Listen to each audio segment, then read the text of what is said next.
Yoga hamstring pose. Extend your legs out in front of you. Initially, you only want to focus on collapsing your upper body onto your thighs, stretching out your spine more so rather than your hamstrings. Feel free to grab anywhere you can on your legs to gain some leverage. Next, you're going to extend your hands out towards your feet. Even if you can't quite touch your toes, that's okay. Point your elbows down, head and face pointing down, elbows tucked in, and then begin with a breath of fire. Perform this for about 25 to 50 full breaths. In a moment, you're going to come out of this pose and then you're going to lay back into corpse pose. This is where you just lay flat on your back like you're about to see, and you want to perform this corpse pose for about 30 to 60 seconds after every single yoga pose you're going to do in this video. Go ahead now and slowly come out of this, gently leaning all the way back into corpse pose. Here you want your palms up, your arms near your side, and your feet about 18 inches apart. You can let your toes kind of dangle outward if they feel the need. Deep breathing and consciously allowing the energy within your body to settle.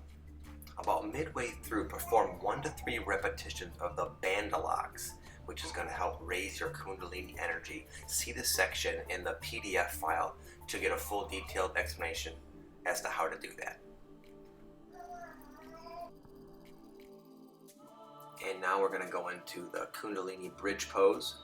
So here you want to lay flat on your back with your arms and legs extended comfortably. Walk your feet towards your body, creating a nice bend in your legs and your knees pointing up. Lift your hips up a few inches and begin reaching towards your feet and ankles with your hands.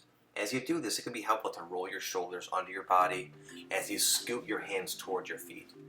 Now grasp your ankles or at least place your palms down on the floor nearest to them. You might not have that sort of range of motion as I do with my long monkey arms.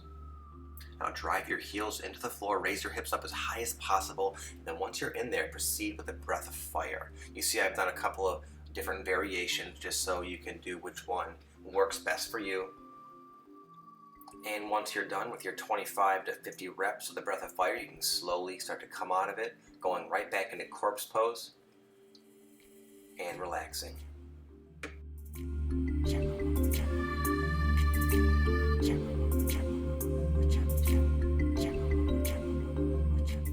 And now we're going to go into the Kundalini hip opener pose. So here you want to sit up nice and tall, clamp the bottoms of your feet together, and then slide them in towards your body.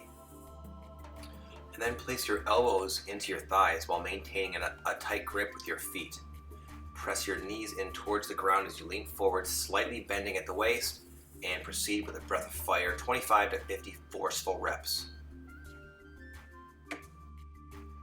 And this goes for all the poses. As you notice your muscles start to loosen up, you can continue pressing your limits in terms of your flexibility.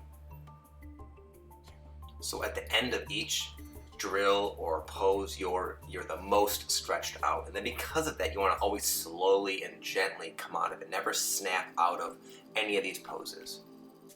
And we're moving on. Here we are with the Kundalini abdominal stretch pose. Go ahead and walk your feet forward so your legs are nice and straight. I made a little bit of a diamond with my hands. Place your hands under your butt, palms down. Raise your feet about 6 inches off the floor, head off the floor the same height, staring at your toes. Proceed with a breath of fire. Make sure your legs are nice and straight. Here's an advanced version, same idea, same chakras, same muscle groups. It's a basic yoga boat pose. You want to keep your legs as straight as possible, point your toes. Roughly you want your arms perpendicular or parallel to your legs and still with the breath of fire. About 25 to 50 forceful reps with the breath of fire, and then you can slowly come out of it.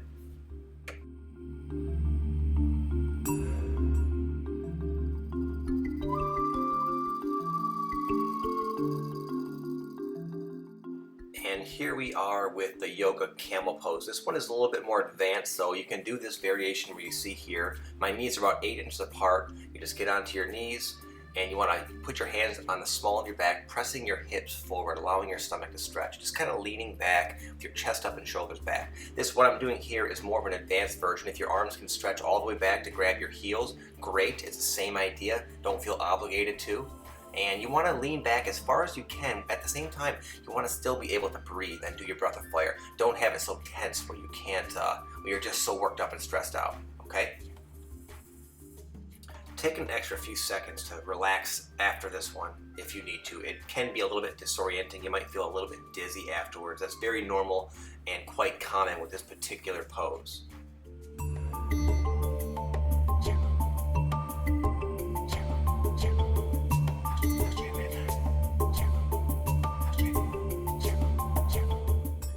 Here we are now with the yoga shoulder stand. So lie flat on your back and roll your feet over your head. Place your palms on your lower back to support your balance. Relax your neck and point your toes up as high as you can. You might not be able to get your legs totally straight. That's okay. Even if your knees are bent or you have to rest your feet on a chair, that's okay. Take your time to gain mastery over this pose. It's not easy. Find your balance point and then relax. Flex your glute muscles, which are your butt muscles, and point your toes up. Begin with the breath of fire. This pose will lead right into the next pose, the plow. Now you just slowly let your feet kind of roll back, eventually touching the floor. Again, if you can't reach that far, that's okay. Prop a chair behind you and come down to whatever height you're able to do. Allow your spine to relax. Your neck will feel a bit compressed. Always gently and slowly go into these poses so you can find your range of motion and where you need to kind of stop going further. For both poses, you want to perform about 25 to 50 repetitions of the breath of fire, and then very slowly, very easily, one vertebrae at a time, you slowly come out of this pose here, gently letting your feet touch the ground and relaxing into corpse pose.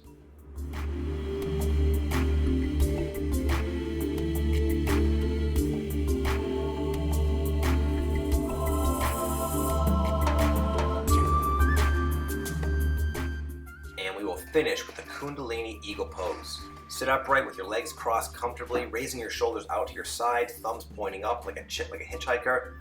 Your hands should be about 6 inches to 8 inches above your shoulders in height, and proceed with the breath of fire. You can have your eyes open or closed, whatever you prefer, and many people choose to focus on their 6th chakra right between their eyebrows. Just kind of gaze your focus up there as you do the breath of fire. And finally, relaxing one last time in corpse pose, just allowing all of those energies to settle so you can step out of that feeling nice and balanced and grounded and aligned. Good job, guys. You made it through this entire session, and now we're going to proceed to the charged visualization video next. Peace.